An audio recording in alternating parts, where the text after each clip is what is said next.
ইতিমধ্যেই 2019 আপনারা জানেন গত পরশুদিনই 2016 যে এন্টায়ার প্যানেল এসএসসি নিয়োগ দুর্নীতি মামলায় তা কিন্তু কলকাতা হাইকোর্ট বাতিল করে দিয়েছে এবং তারপর থেকে কিন্তু নতুন করে জল্পনা তৈরি হচ্ছে, কারণ মামলাকারী আইনজীবী যারা রয়েছেন তারা ইতিমধ্যেই দুভাগে ভাগ হয়ে গিয়েছেন। এক পক্ষের বক্তব্য যে ওএমআর শিট পুনর্মূল্যায়নের মাধ্যমে নিয়োগ প্রক্রিয়া শুরু করা যাবে, আর অন্য পক্ষের বক্তব্য নতুন করে কি তাহলে পরীক্ষা নিতে হবে। এই ধোঁয়াশার মধ্যে চাকরি প্রার্থীদের ভবিষ্যৎ তা নিয়ে কিন্তু ইতিমধ্যেই বড়সড় প্রশ্নচিহ্ন উঠে গিয়েছে। আর অন্যদিকে ফের কি রাজ্যে নতুন করে আর একটা সিআইডি তদন্ত? গতকাল কোর্ট কিন্তু এমনটাই নির্দেশ দিয়েছে খাদ্য দপ্তরে এসআই নিয়োগের মামলায়। অন্যদিকে মুখ্য সচিব তাকে কিন্তু ফের একবার সময়সীমা বেঁধে দিয়েছে কলকাতা হাইকোর্ট। এসব নিয়ে আমরা আলোচনা করবো। যারা রয়েছেন আমাদের সঙ্গে পরিচয় করিয়ে দেবো। দেবনারায়ণ সরকার রয়েছেন অভ্র সেন, অশোক ভট্টাচার্য রয়েছেন এবং সৈকত গিরি। সবাইকে স্বাগত জানাই আলোচনায়। একেবারে কুসুমিতা যে প্রথম বিষয়টা বললো, এসএসসি মামলায় কলকাতা হাইকোর্ট যে ঐতিহাসিক রায় দিয়েছে এবং এই বিশেষ বেঞ্চের যে নির্দেশ তা নিয়ে কিন্তু মামলাকারী আইনজীবীদের পরস্পর বিরোধী দুটি ব্যাখ্যা সামনে আসছে। কেউ বলছেন যে শুধু 2016 সালের প্যানেল বাতিল হয়েছে তাই নয়, বাতিল হয়েছে পুরনো সমস্ত ওএমআরও, তাই নতুন করে পরীক্ষা দিয়েই করতে হবে নিয়োগ। আবার আরেকটা অংশ বলছেন যে পুরনো ওএমআর পুনর্মূল্যায়ন করেই নতুন করে নিয়োগ হবে। দেখুন, এসএসসি সমস্ত চাকরিহারা প্রার্থীদেরই কি নতুন করে পরীক্ষা দিতে হবে, নাকি পুরনো ওএমআর এর পুনর্মূল্যায়ন করে যোগ্যদের চাকরি দেওয়া হবে? এসএসসি মামলায় কলকাতা হাইকোর্টের বিশেষ বেঞ্চের নির্দেশ নিয়ে মামলাকারী আইনজীবীদের পরস্পর বিরোধী দুটি ব্যাখ্যা উঠে আসছে। মামলাকারী আইনজীবীদের একটা অংশ বলছেন 25,753 জনের চাকরি বাতিল বা 2016 সালের এসএসসির পুরো প্যানেলই বাতিল করা নয়, পুরনো ওএমআর গুলো বাতিল করে দেওয়া হয়েছে। ফলে নতুন করে নিয়োগ প্রক্রিয়া শুরু করতে হবে এসএসসিকে, অর্থাৎ নতুন করে পরীক্ষা নেওয়া হবে, নতুন করে ইন্টারভিউ হবে, তার ভিত্তিতে প্যানেল হবে, সেখান থেকে দেওয়া হবে চাকরি। কলকাতা হাইকোর্টের সোমবারের রায়ের ব্যাখ্যা করে আইনজীবীদের আরেকটা অংশ বলছেন পুরনো ওএমআর পুনর্মূল্যায়ন করেই নতুন করে নিয়োগ হবে। ফলে যোগ্যরা আদৌ তাদের চাকরি ফিরে পাবেন কিনা, পেলে কিভাবে ফিরে পেতে পারেন তা নিয়ে একটা দ্বন্দ্ব থাকছেই। মামলাকারী আইনজীবীদের প্রথম অংশের মতে 2016 সালে যারা চাকরি পেয়েছিলেন তাদের মধ্যে কারো বয়সসীমা ইতিমধ্যেই পেরিয়ে গিয়ে থাকলে তিনি আর পরীক্ষায় অংশ নিতে পারবেন না। একদম ফ্রেশ নতুন সিলেকশন প্রসেস, রুল মেনে যা বলা আছে যে প্রথমে বিজ্ঞপ্তি দিতে হবে, তারপরে লিখিত পরীক্ষা হবে, তারপরে ইন্টারভিউ হবে, তারপর একাডেমিক স্কোরের ইভ্যালুয়েশন হবে, তারপর পার্সোনালিটি টেস্ট হবে, তারপর ফাইনাল প্যানেল। এই যে পদ্ধতি, এই পদ্ধতি মেনে করতে হবে। কোনো নতুন করে রিটেন এক্সামিনেশন, পুরনো যে ওএমআর সেটা উপর আর সিলেকশন হবে না অ্যাকর্ডিং টু দ্য অর্ডার, নতুন সিলেকশন প্রসেস হবে রুল মেনে। ওই অংশের আইনজীবীদের ব্যাখ্যা অনুযায়ী এবার যোগ্যদের নতুন করে পরীক্ষায় বসতে হবে। পুরনো ওএমআর শিট আদালত বাতিল করে দেওয়ায় নাইসার ওএমআর শিটের নম্বরের আর কোনো বৈধতা রইল না, অর্থাৎ নতুন করে ওএমআর শিটে পরীক্ষা নিতে হবে এসএসসিকে। অর্থাৎ যারা টাকার বিনিময়ে চাকরি কিনেছিলেন তাদের জন্য চরম বিপাকে পড়লেন যোগ্য চাকরি প্রাপকরাও। কমিশন সবসময় চেয়েছে, কমিশন যদি চাইতো কারা অযোগ্য তাদের নাম দিয়ে আমাদের যোগ্য প্রার্থীদেরকে চাকরি বহাল রাখতে পারতো। কমিশন চাইছে যোগ্য অযোগ্য মিলেমিশে একটা জগা খিচুড়ি করতে। কমিশন তথ্য না দিয়ে বিশাল বড় অপরাধ করেছে। সরকার, পর্ষদ, কমিশন যতটা না চোরেদের হয়ে ব্যস্ত, তার কিছু শতাংশ যোগ্য চাকরি প্রার্থীদের হয়ে আবেদন করেনি। এখন যেহেতু পুরো প্যানেল বাতিল করে দিয়েছে, তাই তারা তাদের মতন বাঁচাতে যায়। কিন্তু আমাদের এখনো দৃঢ় বিশ্বাস এই পর্ষদ স্টিল নাও অযোগ্য যারা চাকরি প্রার্থীদের তাদের মাথার ওপর ছাতাটা ধরে আছে। যাদের দিকে সবার অভিযোগের আঙুল সেই এসএসসির চেয়ারম্যান সিদ্ধার্থ মজুমদার জানিয়েছেন বুধবার তারা সুপ্রিম কোর্টে যাচ্ছেন, তারই প্রস্তুতি চলছে। যদিও আইনজীবীদের অপর একটি অংশের ব্যাখ্যা অযোগ্যদের উপর আদালতের খাঁড়া নেমে এলেও যারা যোগ্য কলকাতা হাইকোর্টের সোমবারের রায়ের পর তাদের পুনর্বহাল হওয়ার সুযোগ থাকবে। নতুন করে মেধা তালিকা প্রকাশের জন্য পুনর্মূল্যায়নের পদ্ধতিও বেঁধে দিয়েছে আদালত। নাইসার ওএমআর শিটের স্ক্যান করা নম্বরের সঙ্গে মিলিয়ে দেখা হবে এসএসসির নম্বর। ওএমআর শিটের নম্বরের সঙ্গে যোগ হবে একাডেমিক স্কোর এবং মৌখিক ইন্টারভিউয়ের নম্বর। এরপর প্রকাশ হবে নতুন প্যানেল। পরস্পর বিরোধী এই ব্যাখ্যা ঘিরে আপাতত দ্বন্দ্ব থেকেই যাচ্ছে। সৌভিক মজুমদার ও কৃষ্ণেন্দু অধিকারীর রিপোর্ট, এবিপি আনন্দ। অভ্র, এই যে ধোঁয়াশাটা তৈরি হয়েছে, এই ধোঁয়াশাটা কাটানোর দায়িত্বই বা কে নেবে? এসএসসি একেবারে প্রথম থেকে যাদের গাফিলতি, যাদের সদিচ্ছার অভাব একেবারে স্পষ্ট আদালতে তা বারে বারে ছত্রে ছত্রে প্রমাণিত হয়ে গিয়েছে, সেই এসএসসি এখন নিজেদের পিঠ বাঁচাতে সুপ্রিম কোর্ট পর্যন্ত দৌড়চ্ছে। কিন্তু এই যোগ্য চাকরি প্রার্থীরা তাদের জায়গা কোথায়? ওই ধর্নাতলা, ওই ধর্মতলা। দেখুন, আমি জাজমেন্টের 260 নম্বর পাতার যা কন্টেন্ট সেটা পড়ছিলাম। এখানে পরিষ্কার লেখা রয়েছে যে এই যে ওএমআর শিটের স্ক্যান্ড কপি, মিরর ইমেজগুলো, সেটা কিন্তু এসএসসি সার্ভারে সিবিআই পায়নি। মানে এসএসসি প্রোঅ্যাক্টিভলি এই মিরর ইমেজগুলো কিন্তু নষ্ট করে দিয়েছে। শুধু তাই না, আরেকটা জিনিস এই অর্ডারে পরিষ্কার লেখা রয়েছে, সেটা হচ্ছে 2018 থেকে 2023-এর মধ্যে যেই চাকরি প্রার্থীরা আরটিআই করেছিলেন তাদেরকে কিন্তু উত্তর দিয়েছিল এসএসসি। তাহলে ওটা কিসের ভিত্তিতে উত্তর দিল? সেটাও কি জগা খিচুড়ি বানানো উত্তর, সাজানো? এই পুরো ঘটনাটা ঘটিয়েছে এসএসসি, এবং খালি এসএসসি বললে কম বলা হবে, সরকারের একদম শীর্ষ নেতৃত্ব থেকে এর অঙ্গুলিয়াল না থাকলে এই ধরনের দুর্নীতি হওয়া সম্ভব নয়। আরেকটা কথা বলি, অর্ডার শিটে পরিষ্কার রিফ্লেক্টেড যে আমাদের রাজ্যের ক্যাবিনেট মুখ্যমন্ত্রীর একদম কনসেন্ট নিয়ে সুপার নিউমারার এই পোস্ট ক্রিয়েট করে কাদের জন্য? যারা নাকি এরকম 2 নম্বরি করে চাকরি পেয়েছিল তাদের জন্য। মানে মানুষের রাজস্বের টাকা দিয়ে এই যারা 2 নম্বরি করে ঘুষ দিয়ে চাকরি পেয়েছে তাদেরকে মাইনে দেওয়া হতো, কিন্তু যারা আসল চাকরি প্রাপক তাদের সঙ্গে আজকে একটা বিষয় খুব অবাক লাগছে, সেটা হচ্ছে রায়টা বেরোনোর পর থেকেই আমরা দেখছি যে এসএসসি বলো শিক্ষামন্ত্রী বলো প্রত্যেকেই কিন্তু এটা খুব সুন্দর ডিভিশন, 5,000 মতো চাকরি প্রার্থীরা সেটা হচ্ছে অযোগ্য, আর বাকি 18-19,000 তারা হচ্ছে যোগ্য। তো এত সুন্দর ডিভিশনটা তারা একেবারে সামনে এনে দিচ্ছেন, অথচ এতদিন ধরে যখন হাইকোর্ট সেটাই জানতে চেয়েছে, মাননীয় বিচারপতিরা সেটাই জানতে চেয়েছে, তখন এসএসসি কিছুই বলেনি। হাইকোর্ট বারংবার জানতে চেয়েছে যে এসএসসি নিজে বলুক যে কারা আসল চাকরি পাবক এবং কারা এই ধরনের ব্রাইব দিয়ে চাকরি পেয়েছে। আবার জাজমেন্টের কিন্তু পরিষ্কার লেখা রয়েছে যে এসএসসি এই ব্যাপারে কোনো উত্তর দেয়নি। এসএসসি এটা নির্ধারণই করতে পারেনি যে কারা আসল চাকরি পাবো এবং কারা ঘুষ দিয়ে সেটা এতদিন পর্যন্ত আসলে বিষয়টা হচ্ছে কি বলুন তো, হাইকোর্টের রায় সামনে আসার পরে এসএসসি এই সংবাদ সামনে আসা একেবারে। আমি এই জায়গায় দেবনারায়ণ বাবুর কাছে আসবো। তাহলে দেবনারায়ণ বাবু, এই যে এত যে গলা ফাটাচ্ছেন যে আমাদের এখনো হাতে 10,000 চাকরি রয়েছে, এখনো এই রাজ্য বলছে যে চাকরি তৈরি রয়েছে, সরকারি চাকরি দেওয়ার জন্য সদিচ্ছা রয়েছে রাজ্য সরকারের, চাকরিটা দেবেন কাকে, কে যোগ্য কে অযোগ্য এই তফাৎটা করে দেবে কে? আদালত একটা সিদ্ধান্ত এসেছে একটা নির্দিষ্ট তদন্তের ভিত্তিতে, কিন্তু তারপরে চাকরিটা দেওয়ার প্রক্রিয়াটা তো এসএসসি কে করতে হবে, কিসের ভিত্তিতে করবে? আচ্ছা, আমি কথা বলার সময় তুমি ইন্টারেক্ট করার পর একটু পরে করো। আমার দুটো প্রশ্ন।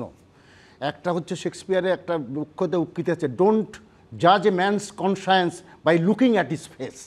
মুখ দেখে কারো জ্ঞান বিচার করো না। কারণটা হচ্ছে, আচ্ছা ঠিকই আছে, আমি প্রশ্নটা বুঝলাম না, কারণ আমি বলছি না এই যে একটা ওমারশিট নিশ্চয়ই সিবিআই দিয়েছে, তাতে কি হয়েছে? ঠিক আছে, ওরা দিতে পারেনি, অমুক দেয়নি, অরিজিনালটা নষ্ট করে ফেলেছে, আগের লোক হোক, কিন্তু যে সিটটা বার করেছে তাতে একজন আন্দোলনকারী লিখছে আমরা যে যোগ্যতা অনুযায়ী পাশ করে চাকরি পেয়েছে তার প্রমাণ হিসাবে আমাদের কাছে ওএমের সিটের স্ক্যান কপি রয়েছে। বাতিলের দলে পড়ে সামাজিকভাবে অপমানিত হচ্ছে আমাদের অনেকে মানসিকভাবে। তাহলে ওএমের সিট একটা দিয়েছে, সিবিআই দিয়েছে, কেন আমি জানি না?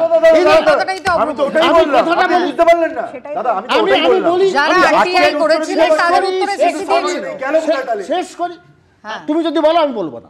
আপনি বলুন।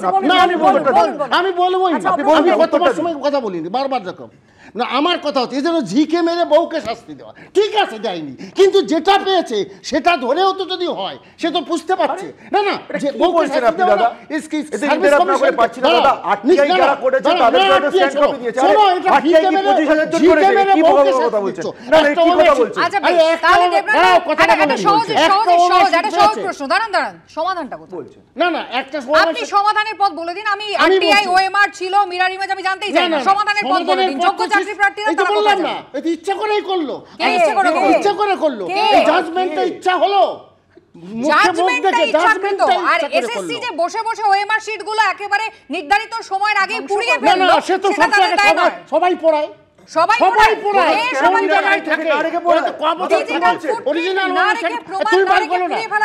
সিপিএম এ আমরা অরিজিনাল আমাকে 10 সেকেন্ড দাও, শুনুন থাকে এত রেগে যাবার কিছু নেই দাদা। 2023 অলরেডি অরিজিনাল চলছিল, আপনাদের মন্ত্রী যখন জেলে, তারপরে কেন পড়ালো? আমার কথাটাকে তোমার আপনি বলুন না, যখন মামলা চলছে তখন কেন ওএমআর শীট পড়ানো হলো না? কে পড়লো?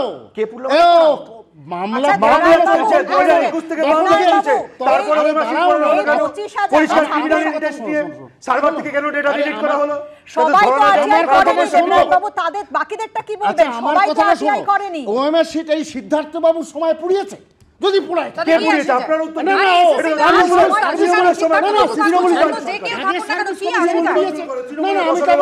মমতা বন্দ্যোপাধ্যায় গতকাল আপনাদের মমতা বন্দ্যোপাধ্যায় কিন্তু বলছেন যে বাংলায় যখন তারা চাকরি দেন তখন কোর্ট দিয়ে চাকরি বাতিল করে দেওয়া হয়। কোর্ট আপনাদের আন্ডারে, অর্থাৎ বিজেপিকে তিনি ফের আক্রমণ করছেন। রায় নিয়ে তিনি বলছেন, বিচারকের সম্পর্কে তিনি বলছেন না, একেবারে স্পষ্ট করে দিয়েছেন ভুল হলে সংশোধন করে দিতাম, ভুল তো যে কেউ করতে পারে, সবটাই কি আমি করি? আমি কিছু করি না। এডুকেশন দপ্তর, এসএসসি, প্রাথমিক বোর্ড, মাধ্যমিক বোর্ড সবাই আলাদা। মুখ্যমন্ত্রী গতকাল কি বললেন দেখুন একবার। আপনারা চাকরিগুলো না খেয়ে নিয়ে যদি বলতেন, আমি রায়দান সম্পর্কে বলছি, বিচারকের নাম আমি বলছি না, আমার প্রয়োজন পড়ে না, সবাই দেখেছেন। যদি বলতেন হ্যাঁ এখানে অসুবিধা আছে, এটা তোমার ভুল হয়েছে, তুমি সংশোধন করো, আমরা করে দিতাম। ভুল তো যে কোনো কেউ করে ফেলতে পারে, সবটা কি আমি করি? আমি করি না। এডুকেশন ডিপার্টমেন্ট আলাদা ডিপার্টমেন্ট আছে, এসএসসি আলাদা আছে, প্রাইমারি এড বোর্ড আলাদা আছে, মাধ্যমিক বোর্ড আলাদা আছে, কলেজ কমিশন আলাদা আছে, এগুলো তারা দেখেন। যদি আপনারা বলতেন সেটাও না হয় আমরা চেষ্টা করে দেখতাম। আজকে বলুন তো, যারা একতরফা রায় দিয়ে 26,000 ছেলে মেয়ের চাকরি খেয়ে নিলেন, আর কি বললেন? বললেন এক মাসের মধ্যে এই 8 বছরের মাইনে সুদ সহ ফেরত দিতে হবে। পারবেন? পারবেন? যারা রায়টা দিলেন, আমি নাম বলছি না, তাদের ঘরের যদি কেউ হতো, সরকারি টাকায় চলবে, সরকারি টাকায় খাবে, সরকারি টাকায় সিকিউরিটি নেবে, সরকারি টাকায় সবটাই হজম করবে, আর কি বলবে? এই এক কলমের খোঁজা যাও, সবার চাকরি চলে গেল। আপনার নিজের ছেলে মেয়ে চাকরিটা চলে গেলে আপনি ভাবতেন না? একবার ভাবতেন না?